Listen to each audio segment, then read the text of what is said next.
എന്തൊക്കെ നേട്ടങ്ങളാണ് ഒരു ഡിജിറ്റൽ മാർക്കറ്റിങ്ങിലൂടെ മൈക്രോ ബിസിനസ്സുകൾക്ക് ഉണ്ടാകുന്നത്? ഡിജിറ്റൽ മാർക്കറ്റിങ്ങിലേക്ക് മാറുന്നത് കൊണ്ട് ഒരു മൈക്രോ ബിസിനസ്സിന് ഉണ്ടാകുന്ന നേട്ടങ്ങൾ എന്തൊക്കെയാണ്? പ്രധാനപ്പെട്ട 6 കാര്യങ്ങളാണ് ഇവിടെ ഡിസ്കസ് ചെയ്യണം എന്ന് ഞാൻ ഉദ്ദേശിക്കുന്നത്. ഒന്നാമത്തെ കാര്യം എന്ന് പറയുന്നത് അഫോർഡബിൾ ആണ്, ഹൈ ROI തരുന്നതാണ് എന്നുള്ളത്. അതായത് ഡിജിറ്റൽ മാർക്കറ്റിംഗ് എന്നത് ഏത് ചെറിയ ബിസിനസ്സുകാർക്കും അഫോർഡബിൾ ആണ്. എത്ര ചെറിയ ബഡ്ജറ്റിൽ ചെയ്യാൻ വേണ്ടി കഴിയും. വലിയ എക്സ്പീരിയൻസ് വേണ്ടതില്ല, വലിയ സിസ്റ്റം വേണ്ടതില്ല. ഏതൊരാൾക്കും വളരെ ചെറിയ സമയം കൊണ്ട് പഠിച്ചെടുക്കാനും പ്രാക്ടിക്കലായി അത് എക്സ്പീരിയൻസ് ചെയ്ത് നോളജ് സ്കില്ല് അപ്ഡേറ്റ് ചെയ്യാനും വേണ്ടി കഴിയും. അങ്ങനെ ഏതൊരാൾക്കും സാമ്പത്തികമായും അല്ലാതെയും അഫോർഡബിൾ ആണ് ഡിജിറ്റൽ മാർക്കറ്റിംഗ്. എന്നാൽ പല ട്രഡീഷണൽ മാർക്കറ്റിംഗ് മെത്തേഡുകളും നമുക്ക് അഫോർഡബിൾ അല്ല. അതേ സമയത്ത് ഇത് ഹൈ റിട്ടേൺ ഓൺ ഇൻവെസ്റ്റ്മെന്റ് ആണ്. കൊടുക്കുന്ന എമൗണ്ടിന് വളരെ മികച്ച, അതായത് ഒരു 1 റുപ്പി നമ്മൾ ചെലവഴിക്കുമ്പോൾ അതിന്റെ 3 ഇരട്ടിയെങ്കിലും ഡിജിറ്റൽ മാർക്കറ്റിങ്ങിലൂടെ റിസൾട്ട് നമുക്ക് തിരിച്ചു തരുന്നുണ്ട്. ഒരു 100 ലീഡിനെ കിട്ടിക്കഴിഞ്ഞാൽ 50 ലീഡിനെ നമുക്ക് കൺവേർട്ട് ചെയ്ത് സെയിൽസ് ആക്കാൻ പറ്റാവുന്ന രൂപത്തിൽ നമുക്ക് എക്സ്പീരിയൻസ് ഉണ്ട്. സോ ഏറ്റവും മികച്ച രൂപത്തിൽ അഫോർഡബിൾ ആയിട്ടും, അതുപോലെ തന്നെ ഏതൊരു സ്ഥാപനത്തിനും അഫോർഡബിൾ ആയിട്ടും, അതുപോലെ high return on investment provide ചെയ്യുന്നു എന്നുള്ളതാണ് ഒന്നാമത്തെ കാര്യം. രണ്ടാമത്തെ കാര്യം എന്നുള്ളത് reach the right audience at the right time എന്നുള്ളതാണ്. അതായത് റൈറ്റ് ആയിട്ടുള്ള നമ്മുടെ ഓഡിയൻസിനെ, നമ്മുടെ ടാർഗറ്റഡ് ഓഡിയൻസിനെ, നമ്മുടെ പ്രൊഡക്റ്റ് അല്ലെങ്കിൽ സർവീസ് വാങ്ങാൻ സാധ്യതയുള്ള ടാർഗറ്റഡ് ഓഡിയൻസിലേക്ക് കൃത്യസമയത്ത് എത്തിച്ചേരുക എന്നുള്ളത് പ്രധാനമാണ്. ബിസിനസ് എന്ന് പറയുന്നത് ഏതൊരു കാര്യമാവട്ടെ, സെയിൽസ്, ഇന്നത്തെ കാലത്ത് ഏറ്റവും പ്രശ്നം ദ കറക്റ്റ് ടൈമിൽ നിങ്ങൾക്ക് നിങ്ങളുടെ കസ്റ്റമറിലേക്ക് എത്താൻ കഴിയുക എന്നുള്ളതാണ്. കറക്റ്റ് സമയത്ത് എത്താൻ കഴിഞ്ഞില്ലെങ്കിൽ നിങ്ങൾക്ക് സെയിൽസ് നടക്കില്ല. അപ്പൊ അങ്ങനെ കറക്റ്റ് സമയത്ത് എങ്ങനെ എത്താൻ പറ്റും? കറക്റ്റ് ഓഡിയൻസിലേക്ക് എത്താൻ പറ്റും. നമ്മളൊരു TV അഡ്വർടൈസ്മെന്റ് കൊടുക്കുമ്പോൾ, അത് എയർ ചെയ്യപ്പെടുമ്പോൾ അത് കാണുന്നവരെല്ലാവരും നമ്മുടെ കസ്റ്റമേഴ്സ് ആയിരിക്കണം, അല്ലെങ്കിൽ നമ്മുടെ ടാർഗറ്റ് ഓഡിയൻസ് ആയിരിക്കണമെന്ന് യാതൊരു നിർബന്ധവുമില്ല. അപ്പൊ നമ്മളുടെ ടാർഗറ്റ് ഓഡിയൻസ് അല്ലാത്ത, നമ്മുടെ പൊട്ടൻഷ്യൽ കസ്റ്റമേഴ്സ് അല്ലാത്ത ഒത്തിരി പേരാണ് അവിടെ നമ്മുടെ അഡ്വർടൈസ്മെന്റ് കാണുന്നത്.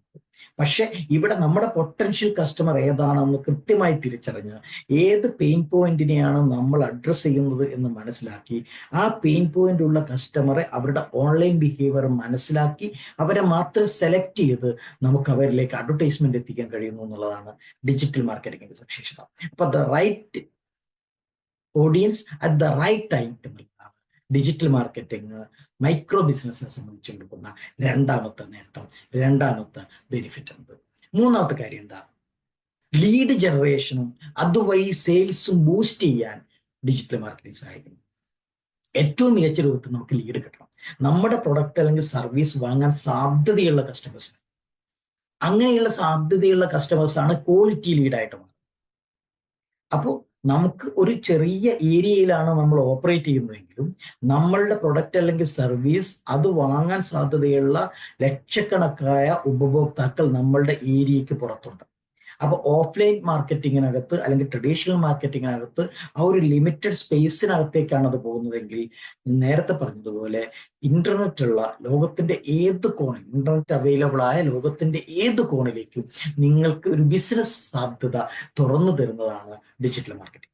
അങ്ങനെ ചെയ്യുമ്പോൾ ഏറ്റവും മികച്ച രൂപത്തിൽ നിങ്ങളുടെ പ്രൊഡക്റ്റ് അല്ലെങ്കിൽ സർവീസ് വാങ്ങാൻ സാധ്യതയുള്ള ലീഡ് വരുന്നു. ആ ലീഡിനെ നമുക്ക് സെയിൽസ് ആക്കി മാറ്റാൻ കഴിയും. നാലാമത്തെ ബെനിഫിറ്റ് എന്ന് പറയുന്നത് ബ്രാൻഡ് വിസിബിലിറ്റിയും ക്രെഡിബിലിറ്റിയും ഇൻക്രീസ് ചെയ്യാൻ സഹായിക്കുന്നു, എൻഹാൻസ് ചെയ്യാൻ സഹായിക്കുന്നു.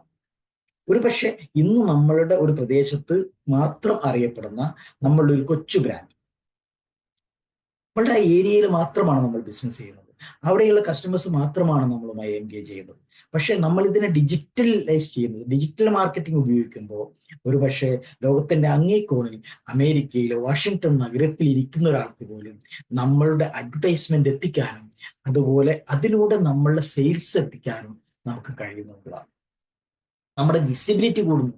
മാത്രമല്ല ക്രെഡിബിലിറ്റി, നമ്മുടെ ബ്രാൻഡിന്റെ അല്ലെങ്കിൽ നമ്മുടെ ബിസിനസിന്റെ ക്രെഡിബിലിറ്റി നിരന്തരം നമ്മെ എത്തിക്കാൻ, നിരന്തരമായി കസ്റ്റമേഴ്സുമായി എൻഗേജ് ചെയ്തുകൊണ്ട്, പലതരത്തിൽ എൻഗേജ് ചെയ്തുകൊണ്ട്, കണ്ടന്റ്, നല്ല വാല്യൂ കണ്ടന്റ് കൊടുത്തുകൊണ്ട്, നിരന്തരമായ ഒരു പ്രസൻസ് ഉണ്ടാക്കിക്കൊണ്ട് നമുക്ക് ക്രെഡിബിലിറ്റി ഇൻക്രീസ് ചെയ്യാൻ കഴിയും.